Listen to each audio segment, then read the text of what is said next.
You know how some moments just burn themselves into your memory?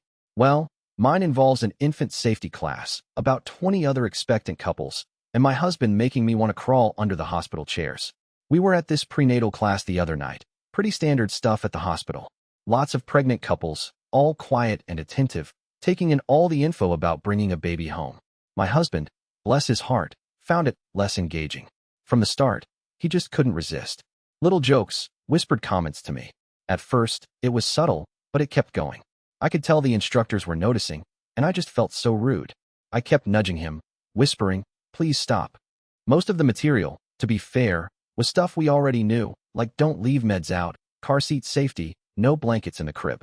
It was a 2-hour lecture, covering all the basics of infant safety. I knew what was happening. He has ADHD, and it was an evening class. He takes his medication first thing in the morning, so by this point, it had definitely worn off. He was just fidgeting, restless, and trying to entertain himself, I guess. But then we got to the infant CPR section. This is serious stuff, obviously. I told him again. Seriously, you need to stop joking around now. Look, I'll admit, some of those CPR training videos can be a little cheesy, you know, with the clearing the scene and asking an unconscious infant their name parts. But he's practicing on the dummy, right?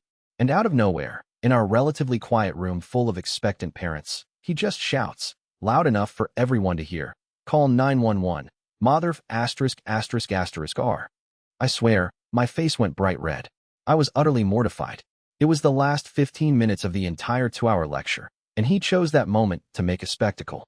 So, later, when we talked, I told him straight up. I said, look, for the next class we go to, you are not allowed to speak or make any jokes.